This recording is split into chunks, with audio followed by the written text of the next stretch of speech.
샬롬. 우리 하나님께서 베풀어 주시는 은혜와 평강이 오늘도 우리 사랑하는 성도님들과 함께 하시기를 바라겠습니다. 오늘 우리가 함께 나눌 말씀은 마태복음 1장 18절에서부터 25절까지 말씀입니다. 자, 오늘 말씀 가운데서는 이 예수님의 탄생에 관한 그런 내용이 담겨져 있습니다. 우리가 이 예수님이 어떠한 분이신가에 대해서 다시 한번 좀 살펴볼 텐데요. 그 전에 먼저 그의 아버지 요셉에 대해서 한번 잠깐 생각해보고 넘어갔으면 좋겠습니다. 자, 요셉에 대해서 오늘 말씀 19절에서 이렇게 이야기하고 있습니다. 그의 남편 요셉은 의로운 사람이라 그를 드러내지 아니하고 가만히 끊고자 하여. 자, 이게 어떤 상황이냐면은요, 요셉이 마리아가 임신한 것을 알았습니다. 임신한 것을 알았는데 마리아가 성령으로 잉태되어졌다는 사실은 알지 못하였고, 또 이때까지만 해도 어떤 그 메시지도 받기 전이기 때문에 그저 마리아가 임신한 사실만 알았을 뿐입니다. 자, 이런 상황을 알았다면은 아마 요셉의 입장에서는 굉장히 크게 분노할 일이죠.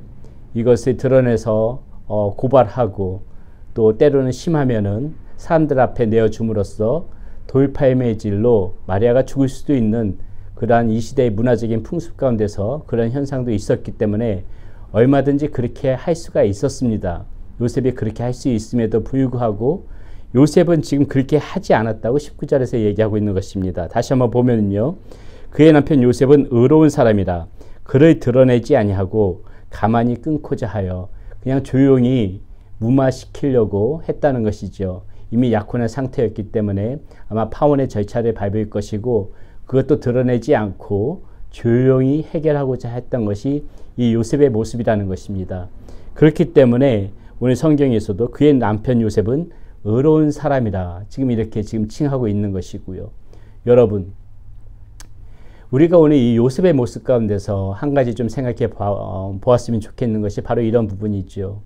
우리는 우리가 아니라 많은 사람들은요, 어떠한 그 사람의 허물이나 그러한 잘못된 부분들을 보게 되면은 흉보기를 좋아하지요. 때로는 그것을 소문내기도 하고, 그것을 드러내서 정말 그 사람을 망신 주기도 합니다. 이런 것이 많은 사람들이 행하는 모습들인데, 오늘 우리가 요셉의 모습을 보면서 생각해 봐야 될 것이 무엇입니까?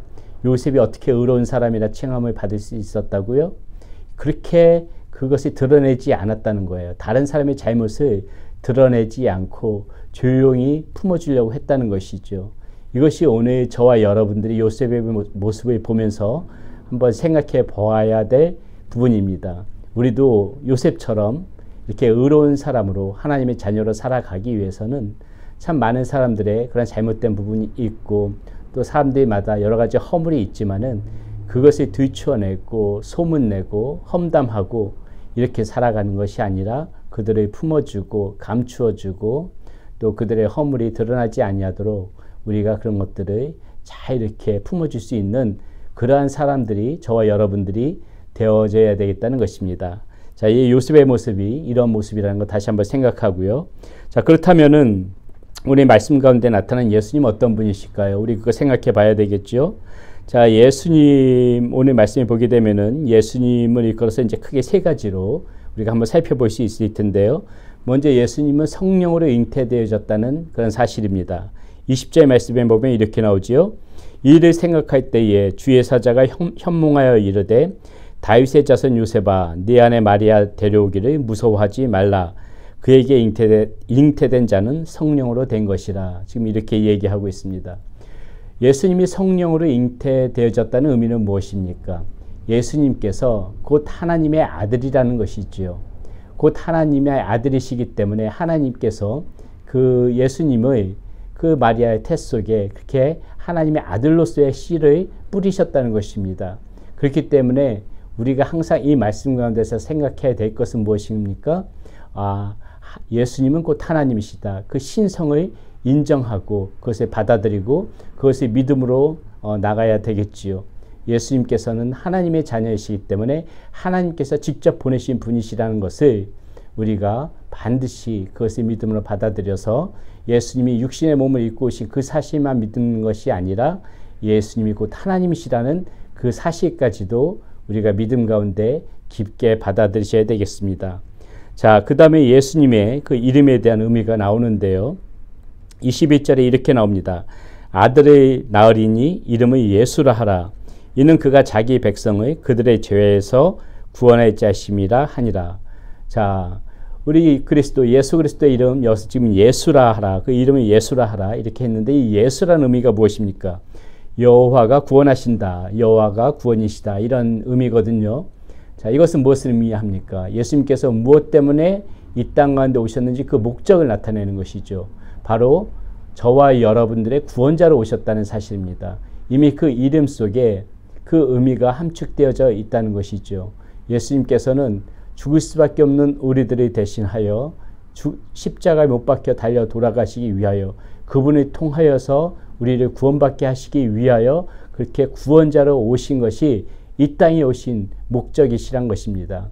이 이름 속에 그 예수란 이름 속에 그 의미가 함축되어져 있고 우리가 이 예수님의 이름을 부를 때마다 우리가 항상 기억할 것, 그 이름의 의미를 생각하면서 예수님은 구원자이시다. 우리의 구원자이시다. 이 사실을 우리가 예수님을 생각하고 부를 때마다 항상 우리의 마음판에 새겨야 되겠습니다. 자, 그 다음에 예수님의 이름에 또 하나 이름이 나오는데요. 23절에 뭐라고 되어 있습니까? 보라, 처녀가 잉태하여 아들을 낳을 것이요 그의 이름은 임마누엘이라 하리라 하셨으니 이를 번역한 즉 하나님이 우리와 함께 계시다 함이라. 이렇게 나와 있네요. 자, 임마누엘, 하나님이 우리와 함께 계신다. 자, 하나님께서 인간의 몸을 입고 오셔서 우리와 함께 하신다는 거예요. 그 이름 가운데 있다는 것이요. 이 이름 가운데 그 의미가 담겨져 있다는 것입니다. 이 함께 하심이 계속해서 영원토록 우리 주님 앞에 우리가 가는 그날까지, 하나님 앞에 가는 그날까지 계속해서 유지되어지는 것입니다. 여러분, 이 세상의 모든 종교와 우리가 믿는 기독교의 다른 점이 무엇입니까?